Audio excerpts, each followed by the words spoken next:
I think the thing that people misunderstand about success is they're looking for the easiest way to get there.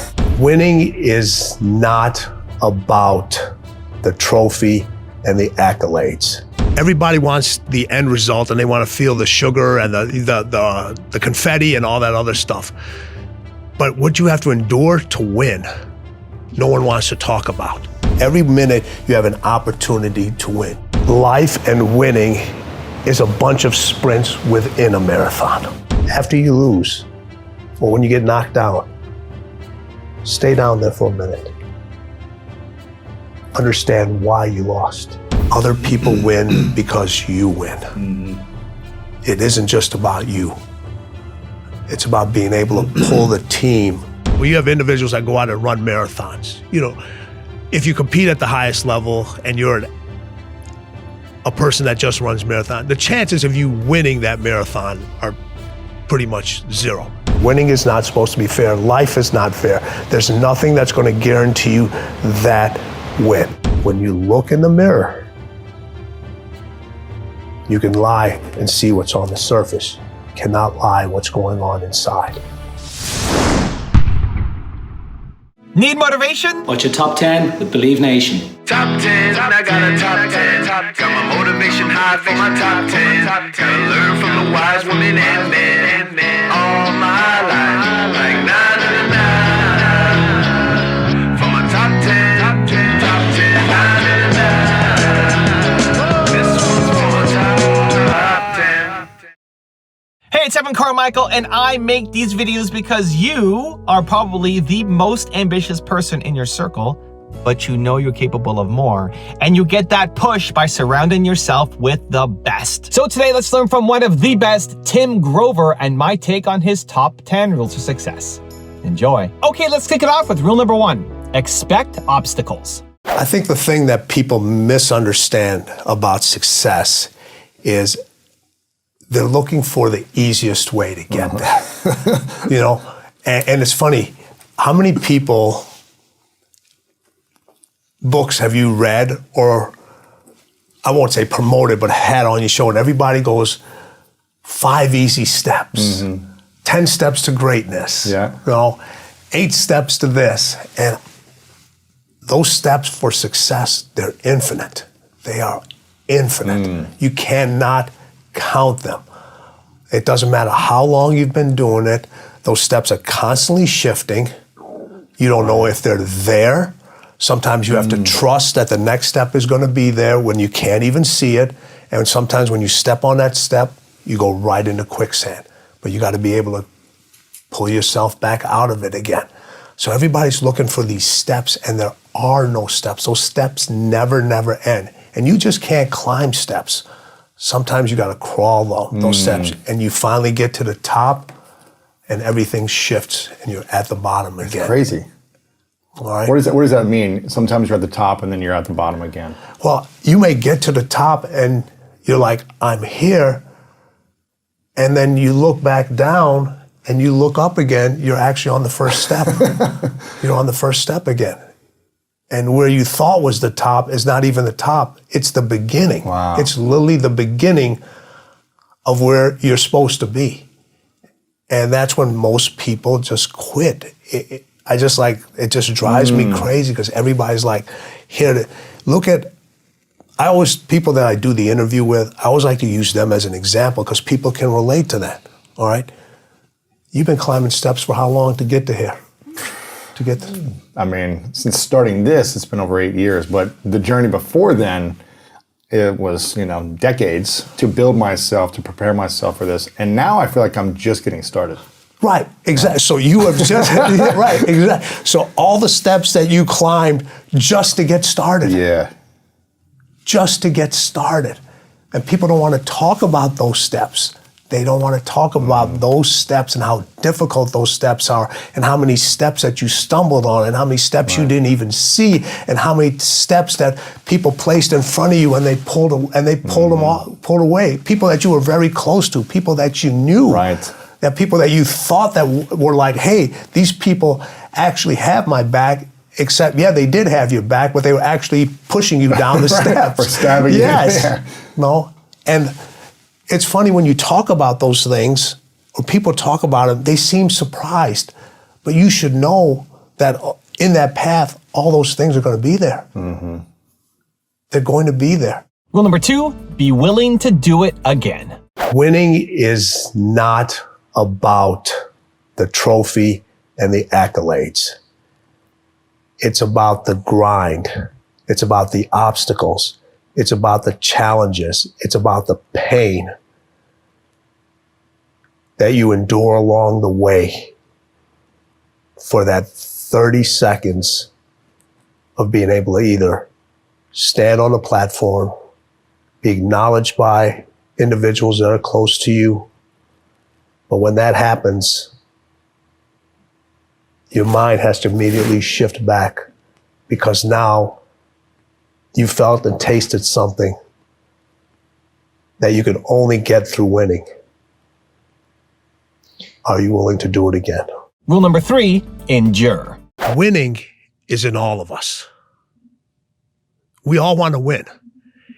But the path people take to get to winning, everybody wants the end result, and they want to feel the sugar and the confetti and all that other stuff. But what you have to endure to win, no one wants to talk about. And that's what really winning is about, because you spend more time enduring it and being in and not in a good place. And I wanted to bring it out and say, hey, no matter what you do in life, where you're at, this is what winning takes. And it's in all of us. It's in all of us. You find wins every single day. Rule number 4, recognize your wins. Do you think anyone can become a winner? Winning is in all of us. That's what I always say. Listen, and we have wins every single moment. Yeah. And those are the steps that get us a little closer to what we want. We have every minute you have an opportunity to win. You really do. But with everything that's went on in the world in this past year, people forgot how to win. People don't even know what a win looks like anymore. Right. What does it look like? Yeah, people don't even know, like, and so many times a win just comes by because there's a constant change, there's a constant shift. And now with the paradigm of the way everything is being handled now, you have to look at things completely different. Everybody's waiting for normal. A win doesn't look like what it used to look like anymore. Right. All right. What does it look like now? What does it look like now? For each individual, it's different. For each individual, it's different. For a lot of individuals, it's just like getting out of that routine that you were stuck in for so long. Mm-hmm. And did the pandemic allow you to say, you know what? Yeah, I was in a routine, but the routine wasn't getting me anywhere. I was in a routine of comfort. Mm. And the pandemic put a lot of people in a routine that was very uncomfortable, that they weren't used to. But it was a necessity. It was needed. You know, people always wish for this time during this thing that happened, I want to spend more time with my family. And now they have it. Now you have it. Okay? Schools aren't doing a good job with educating my kids. Uh-huh. Now you're homeschooling. Yeah. All right. I'd love to work from the house. Now you're doing it. Now you're doing it. Now you have all these things going on that you wished you had, as you thought were wins, and for some people they were. And for others, you're just like, no. These are not wins. I do a lot of Zoom stuff at home, and I got a cat, and I got a very lively dog, and you'll see the cat run right across the screen. Fortunately, I don't have little kids in the house anymore, but trying to work and have them in the background, asking for school help, or you know, they're on their bandwidth, trying to study in their school stuff, and winning became a distraction. It became a distraction. And people were trying to balance all these different things and forgot, hey, this is what my win is. That you need to recognize what that win is now. And during the pandemic, it's not getting back to normal. It's getting beyond normal, figuring out what your next win is, how to place it, and how to continue to move forward on that win. Yeah. Because it's easy to talk about the setbacks.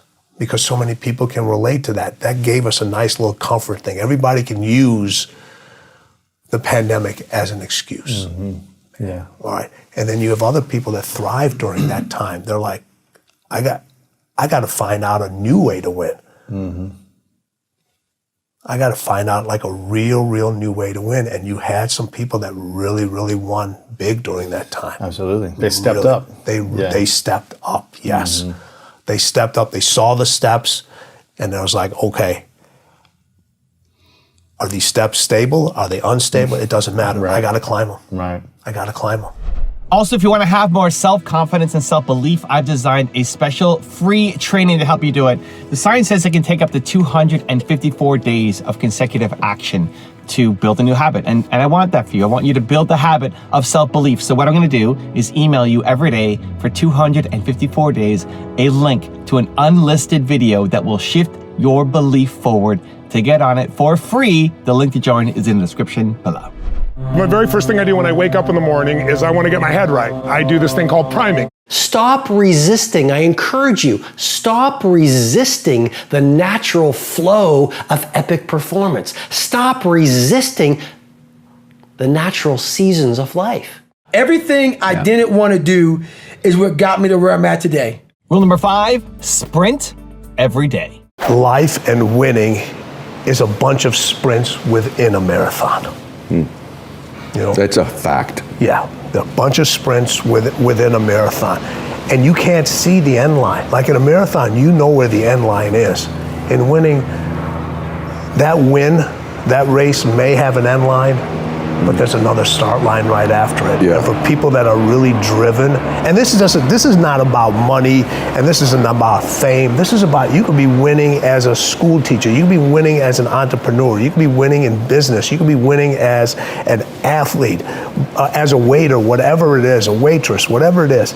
It's that every single time you sprint to that finish line, there's another start line that's coming. And that's why it never ends. It's a marathon that just keeps going. And I try to tell people, listen, I'm not an avid runner.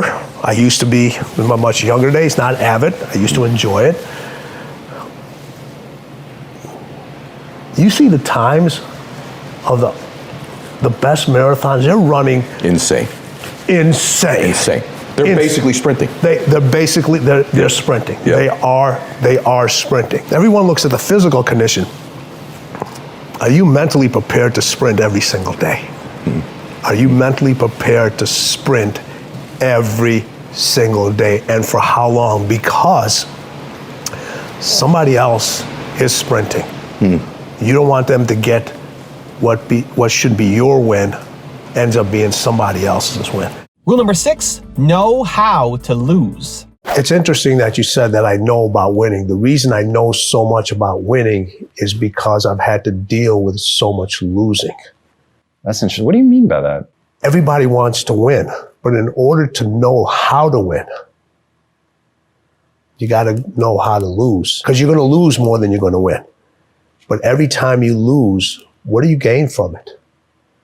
So every time I've lost, people say, you got to jump right back up. Get back right on your feet again. And I disagree with that. After you lose, or when you get knocked down, stay down there for a minute. Understand why you lost. What were the reasons? Why are you down here? Why did you lose? Why did you get knocked down? Because if you just jump right back up, you're going to lose again and again, and you continue going to lose the same way. So every time I lost, I stayed down for a second. Minutes, hours, days, weeks. But when I stood up, I was different. I was smarter. And when I lost again, I stayed down. I stood back up. I was stronger. When I lost again, I stayed down. How did I stand up again? I was more confident. Lost again. Stood up. I was more resilient. Now you start putting the pieces that are necessary to win over and over and over again. So if you lose and you jump right back up and you haven't really changed, really changed from that loss, you're never going to learn from it, and you're never going to really, truly know the unforgiving race to greatness, because that's part of the unforgiving part, is the losing part. That part is unforgiving. Rule number 7, win in all arenas. You just don't win in one arena. You win in your sports, you win in business, you win in your personal life. Other people win because you win. It isn't just about you. It's about being able to pull the team and show them what it feels like to win and what kind of feeling that gives. And when you win, your family wins. When your family wins, you win. When you win, your friends win, the people that have supported you. Every time Michael played, I always said this. I said this in The Last Dance. He would say, these individuals are giving me something that's way more valuable than the price of a ticket. They're giving me their time, which is non-refundable. Which is not, you can't exchange it with somebody else. You can't take your ticket and exchange it with another individual. These people are literally giving me their time. Whether they're at the arena, they're sitting in front of the TV, they're watching the news, listening to it on the radio back then, whatever it may be. My accountability to myself and those individuals has to be at the highest level. Has to be at the highest level, because they're doing something that is they're giving me something that's so valuable. I have to be at my best. I have to be at my best. Rule number 8, rest at the end. People, they look at winning and finishing as the same. Those individuals that you're talking about, they're just looking to finish. They're just looking to finish their career. They're like, okay, this is what, I got this nice house. I'm finished over here. I made the NBA or made the NFL. That's finishing. And a lot of people to that, they're like, they feel like if they finish, they've won. These individuals, it's a completely different level. So you have individuals that go out and run marathons. You know, if you compete at the highest level and you're a person that just runs marathon, the chances of you winning that marathon are pretty much zero.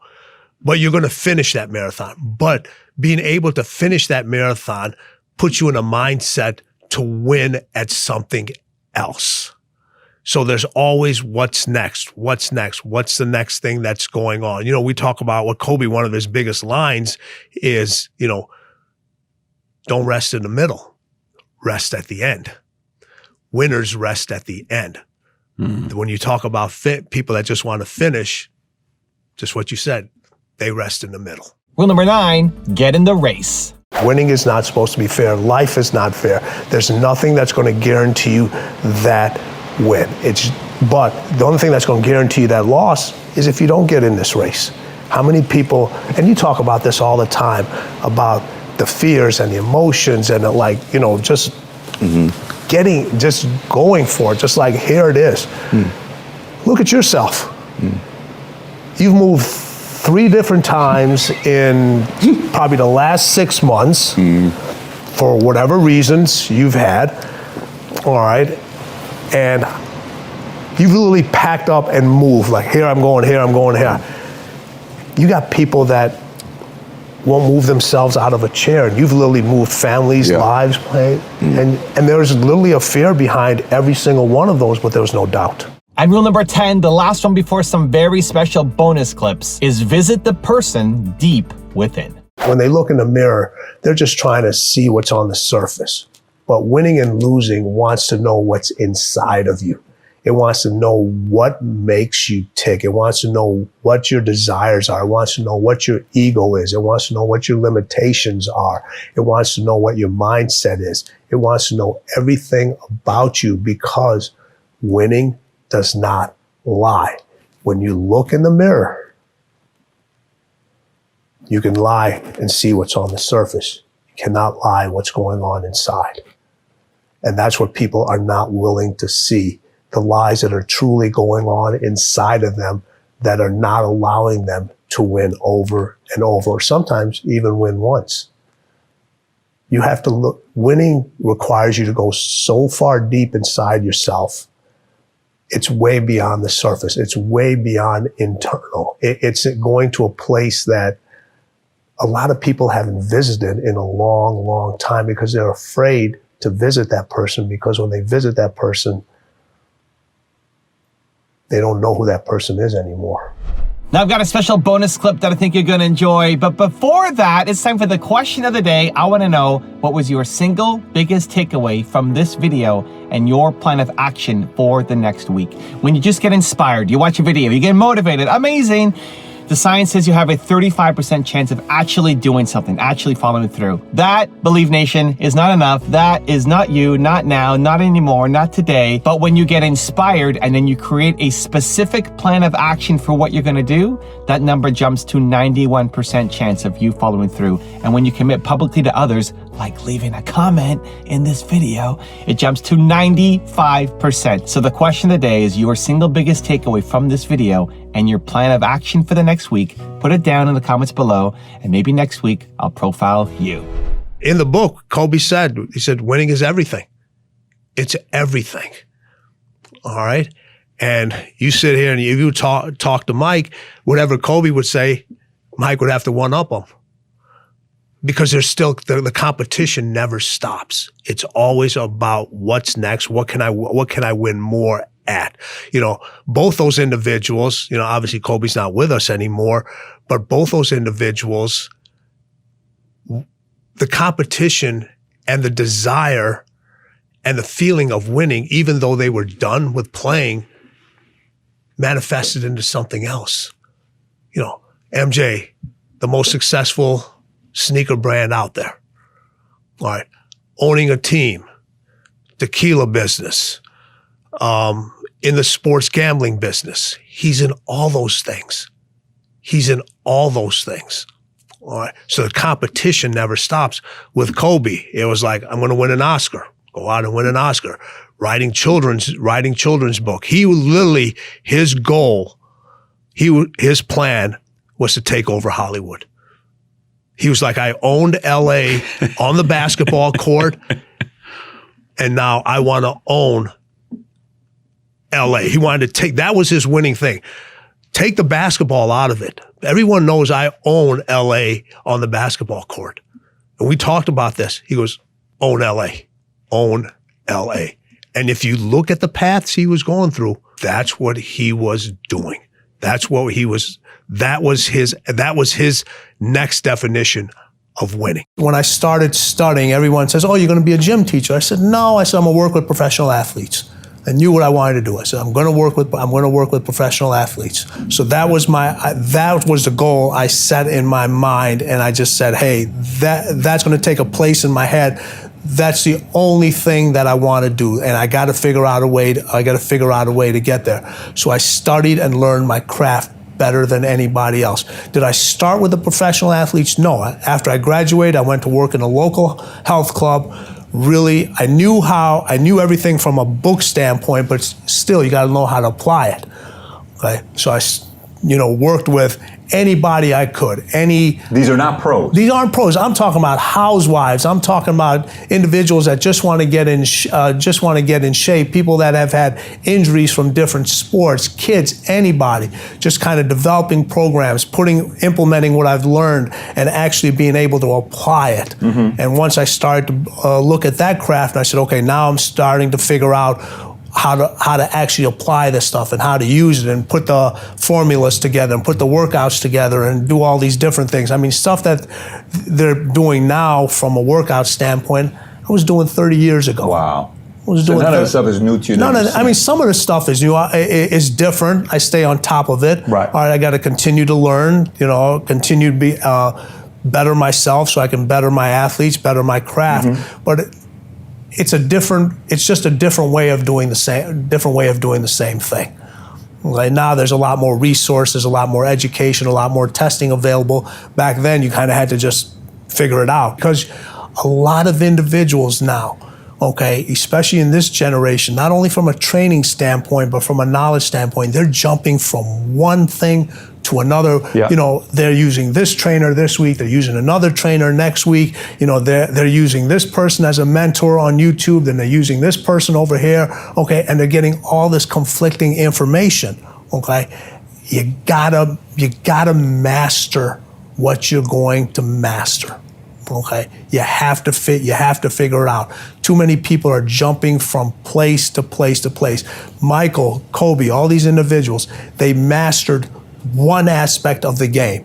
When they mastered that aspect of the game, then they move to another aspect of the game. When people become successful, okay, they always say, I don't do that anymore. Well, what do you mean you don't do that anymore? You should do that and then some. What do you mean you don't do that anymore? The most successful people know and can do it all. All right, can do it all. Okay, Michael, you know what? When he played, he would go around, pick up the towels in the gym after practice, put the basketballs. Really? Put the basketball. Michael Jordan. Michael Jordan. Okay. Kobe did the same thing. Put the basketballs away. All right. Just do whatever's supposed to do. He practiced, got his own game gear together. You know, now people have these stylists and so forth. They put their clothes together. Yeah. Michael put his own stuff together. Right? It's just like handled his own tickets. Kobe did the same thing. So it's just like, hey, just because I'm now the superstar, all right, I still have to do the things that got me there, because it reminds me of what I did and what it took to get to this level. Everyone's going to hit adversity. Yep. Okay? Everyone's going to hit adversity. It's how you deal with that adversity. And the key word is you, not letting somebody else deal with that adversity. You have to deal with that adversity. And how you deal with it. Are you going to fight through it, or are you going to curl up and just roll over into the corner? Is going to pretty much determine how the rest of your development from a mental standpoint is going to carry you. You know, people talk about this. People talk about this all the time. You know, losing builds character. Okay, well, how much character do you need? Seriously, all right. You want to keep losing. Hey, listen, I'd rather have a person win who has a little bit of character, okay, who's a little nuts, than a person that loses all the time and has got great character. At some point, you got to start winning. You can't always look for other people to help you. Other people got their own problems. They got their own shit they got to deal with. They're trying to achieve their own goals. They are willing to assist, but after a while, okay, if you constantly looking for assistance, constantly looking for help, it's on you. Your failure and your success is on you. Well, you have a lot of players, you go dealing in sports, and you have a lot of people in business, they're successful for themselves. Yeah. Okay. Or the team, they put up great numbers, but the team never wins. Boy, all right. True. You know, in business, when the owner or the CEO, when he wins, if he's a cleaner, everybody in that business, from the top person all the way down to the last person, they all win. Oh, wow. When sports, if you bring out the best out of all your teammates. You elevate not only your teammates, you elevate the equipment manager, you elevate the equipment manager, the staff, the people you have no idea, the people that handle the tickets. Everybody's game is elevated because they have to, because the cleaner's not going to come down to your level.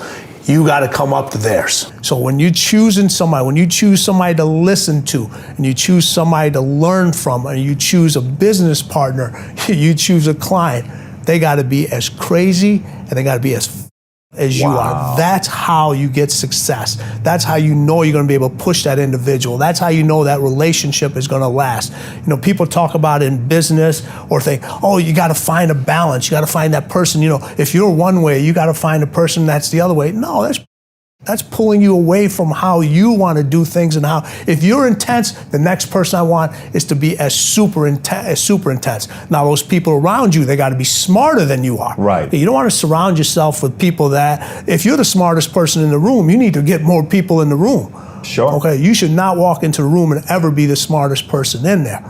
Okay? The people around you have to be much smarter, or at least in certain things. You may have an expertise in one thing, but that other individual better have an expertise that's beyond yours in something else. Right? But from a mind standpoint, MJ was just as f***ed up as I was. Kobe is just as f***ed up as I was from being the best. Okay, I wanted to be the best at what I do. They wanted to be the best at what they do. All right? So there was an attraction there. It's an attraction, and those are the people that allow you to push them and allow them to. They understand they want to get better. They don't need to be motivated. Okay, they're like, you tell them, hey, that's the workout. So interesting. They're not hiring you to come motivate me. They already want it as bad as you. They want it, the best of the best. Already want it more than anybody else. There's a reason they're the best. We talked about this earlier at lunch. They're the ones that show up to practice early. Okay, they're the ones taking the extra shots. They're the ones doing the wind sprints at the end. They're the ones, getting treatment, taking care of their body. They're showing up on off days. I mean, you're sending the guys home. You're saying you got to go home. You got to go home. Go home already. You got to tell them to leave. You don't have to tell them to show up. You got to tell them to leave. Oh, that's enough. You have people in your office, and you look at it. How many employees do you have now? We got 4,200 agents. 4,200 agents. Okay. Out of 4,200 agents, okay? If you put them all in the room, okay, and you were able to put them all in one shop together, all right, and say your hours were 9 to 5, okay? You'd have 4,200 people in here from 9 to 5 o'clock, from 5 o'clock. After 5 o'clock, you may have 500. After 7 o'clock, you may have 200. After 9 o'clock, you may have 5. And then guess what? At the end of the day, there's gonna be one light left on. Maybe 2, yours and somebody else's. That person's as as you are. But you can count on that individual. I love that. You can count on that individual. You spend more time here. So we're both workout guys. We like to go to the. We like to go to the gym. All right. How many times have you seen people in the gym? They spend more time on their playlist, taking pictures, doing stuff instead of getting their workout done. So true. It's just like And here's the thing. All right. You're a very intense person. I can tell. Right. Okay. I'm a very intense person. Yep. All right. We value our time. Yes. Okay. How do you get results in the gym? It isn't about spending 2 to 3 hours working out. People say, I spent 3 hours. You didn't spend 3 hours. By the time you pulled into the parking lot, by the time you changed, got some breakfast, put your workout clothes on, talked to 8 people, did all that stuff, you were there for 3 hours. You did your 3 hours. No intensity. Yep. All right. People talk about, hey, you post a couple of workout things, you're seeing it, you're a buff guy, or you're in great shape. All right, people say, Ed, I want to look like you. All right. They don't see what it takes to look like you. Not only in the gym, outside of the gym. The intensity that's there. You're in the gym, and I'm assuming you work out with music. You had some headphones on. You got to get a certain amount of stuff done in a certain amount of time. Or you're in this intense stuff. Somebody comes up to you. Yeah. Okay. And you don't want to be rude to them. So now you take your headphones off. They ask you a question. They want to take a picture with you. Oh, I recognize you from so-and-so. Right. All right. And then the question is, how do I get to look like? Well, the one way you get to look like me is leave me there for long. Stop asking me these questions. Exactly. And start hitting the weights. Start lifting. Yeah. It's the intensity that you have. It has to be in everything you do. You have to be an intense person in your workouts. The way you eat. Okay, that's intensity. How do you fuel up your metabolism rate so you're burning these calories so you can get that definition? That's intent. That's an intensity. How do you get to be successful? Oh man, he or she, he's so intense. No, you know what? He and she. That's how you're supposed to be. You're at a different level. Right. And that's why I said the intensity is so important. It's what really separates those individuals. And you can't get into that zone, and you can't get arms and abs like Ed. All right, you can't do it unless you have that intensity and you're willing to block out the distractions. We have so much access now to information. Yep. It's literally at our fingertips. Everything, okay? Why are more individuals doing less? You're right. Because they're easily distracted. Yep. Relentless is more than just a mindset. It's a skill set, it's a mindset, it's a way to kick. We talk about kick and taking names. Well, when you're relentless, you've kicked so much, you can't remember all the names because it becomes irrelevant. The name that they remember is your name. That's what Relentless is being about. It's not about others, it's about yourself. It's about taking yourself to a level that only few people can achieve. The mindset is completely different. It's about capturing other people's hearts and not letting them go. It's learning to step on their throat. It's about killing the competition. Your fiercest competitors are cutthroat individuals.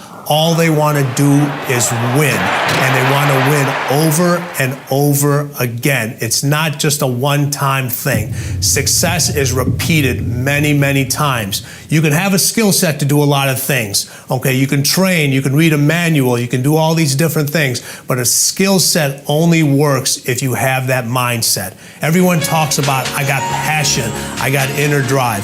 You know what passion and inner drive is? It's absolutely nothing unless there's an action, a relentless action that follows it. And if you have that relentless action that follows your passion, that follows that inner drive you have, then you get that end result. Other than that, you just have a bunch of emotions that mean nothing. Being relentless isn't something that you're born with. When you're born, the doctor doesn't stamp on this person is going to be tough, this one's going to be relentless, this person is going to be soft. It's something that's in everybody. All right, it can be taught, it can be learned, but you have to take the necessary steps. If you're good at something, you can be great at it. If you're great at something, you can be unstoppable at it. There's always a next level. So don't let anybody tell you that it cannot be learned and it cannot be taught. It can be, and Relentless teaches you how. And that's bottom line. How many times have you watched sports and they said, the person's thinking too much? Stop thinking. Yep. Stop thinking. Just go out and play. Well, what happens when you tell an individual to stop thinking? What's the first thing they do? They start thinking. Yeah. Exactly. Do you know how many hours and years of preparation go into not being able to not to think about something? Okay. It takes years and years and years of doing the same thing over and over and over again. Okay. To learn how not to think. Not to think. Wow. To be able to take a reaction and turn it into a reflex. That's what the greatest can do. Most people react to things. Okay. The greatest, it's an instinct. It's impulsive. It's innate. It becomes a reflex. You know, we talk about this. Listen, trust your instincts. That's what closers do. You know what cleaners do? Their instincts trust them. I got this. I'll give you a great example about that, and we'll pick up the other thing. All right. Doug Collins, coach of the Bulls, is drawing up this play. Okay, last second play, he's drawing. It's the Cleveland play, the one he beat Elo, right? Yep. So he's drawing up this play, all this other stuff. He's over, he races it. Michael turns around and said, "Hey, give me the ball, get the fuck out the way." In the timeout. Yeah, after the time, you know, before Doug, he goes, "Give me the ball, get the fuck out the way." Okay. That's the don't think. Okay, that's the point where, hey, listen. My instincts trust me. Give me the ball. Just get the hell out the way. I'm winning this game. I'm winning this game. But that game-winning shot wasn't made there. It was made many years before. In the dark gym, by himself, with somebody rebounding the ball, whether it was me or somebody else, shooting that same shot over and over and over and over again, saying, no, if I get to this spot, I don't care if there's 10 hands in front of me. If I get to this spot, the shot's going in because I've done it over and over again. Just for a second, because this just blew my mind. Is your dad, they come from India, right? Yes. Is that right? Mm-hmm. And your dad, you're in the cab. You just get here. You're in the cab. Just get here, yep. And my mom's already here. Okay. Established herself as a nurse. Okay. And well, my dad, it was easier for my mom to get her license here as a nurse practitioner than it was for my dad to get his license as a doctor, all right, an MD. And he wasn't able to get the license. We still came over. We're sitting in the cab, and he's counting the money, and the meter gets to, I forget what the number was, and my dad tells the cab driver, stop. And you're a little boy, right? We're a little boy. Yeah. I was 4 years old. He said, stop. And we're like, what's going on? And my dad goes, hey, listen, we're in a new country. I want you to enjoy the scenery. So we get out, we grab all the luggage. Excuse me, I get real emotional doing this. That's awesome. And we're walking down the street.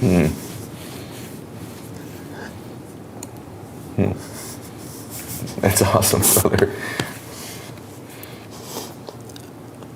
You got it. Yeah. We're walking down the street with his luggage. And he's showing us the different scenery and so forth. Never knew he didn't have any more money in his pocket. Wow. Amazing. But he got us here. Got you there. That's so powerful. You imagine that little boy walking down that street turns out to be you. Isn't that amazing? Yeah, your dad sowing those seeds into you. And there's moments like that that define you. As long as you remember them. They can define you both ways. You can look at it and say, you know what?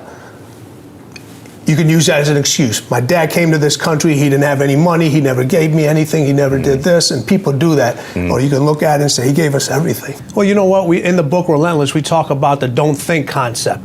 Your skills are so finely good at what you do, whether it's trading, making business decisions, playing basketball, that you know if you do fail at something, it's just this little stumbling block. The next time you're going to succeed because you've done it over and over again, not only physically, but your mental preparation. The thing that makes individuals really, really special who are that great is they're always looking for that competitive edge. So it's interesting to see how a champion in sports, how it relates to a champion in business. It's the same mindset. It's about winning the battles, continuing to improve, learning new ways to stay ahead of the game. Clarity is what gives you the idea of success, being able to close those deals. When you can see and you can think and you can react with a clear mind and you take your emotions out of it, you're in that zone. Getting the deal is just a byproduct. And the minute you get the deal, you're already thinking about what's next. When you want to excel at something, what must you have? Did I just hear somebody say passion in the audience? You know what passion is? Passion is an emotion. It's an emotion without an action. Passion will get you nowhere. Inner drive will get you nowhere unless you act on it. You have to act on your passion. You have to act on your inner drive. Don't let those feelings stay inside of you. You got to know what to do with them. You got to know how to make them work in order to get what you want. Don't keep it inside. Knowing that you're the best at what you do and you've done all your homework to get to that point. Relentless is about trusting your instincts, but the only way you can trust your instincts is if you've done your homework and your skill is so finely tuned at whatever you do. You have people in sports, you have the role players, and they're trying to step out and be superstars. And I always tell them, I said, you got to think about winning first. All right. If the team wins, you'll get paid. If the team doesn't win, you will not get paid. All right. The bottom line is the end result. Just like when you guys close a deal, not only do you win, everybody underneath you who helps you close the deal, the company, it all ties in together. Decide, commit, act, succeed, repeat. The one thing that all the greats have in common is they sweat the small stuff. They pay very, very close attention to every detail. Michael used to sweat the details so much in his basketball game that it carried on into his personal life. The suit had to match the car he was driving that particular day. But what those details allowed him to do was to put him in the zone to be the best basketball player on that given night. Well, the dark side is something that's in everybody, but it's a situation that you have to control the dark side. If it controls you, that's when things start to go real, real bad. That's when you have a tendency to go to what I call the other side. But if you harness the fuel that's from that dark side, whether it's anger, whether it's fear, and turn that into positive fuel, it'll help you really succeed at whatever you're trying to do. A great leader knows how to push buttons, how to push the buttons of different people. I totally disagree with that philosophy 100%. All right. I don't want to have somebody to have that much control over me where they're pushing my buttons. As a great leader, okay, what I do with my clients is I pull their buttons. And then I teach them in certain situations to know when to push their own buttons. Well, you have to keep yourself focused on whatever your ultimate goal is. There's stumbling blocks all the way. People get laid off, you have a bad game, you get traded from a team that you don't want to be with. But if your goal and your focus remains the same, that, hey, this is going to happen, and I know I have the skills and I have the knowledge and I have the instincts to dig myself out of this hole, you will dig yourself out of the hole. You have to control the situation. Don't let the situation control you.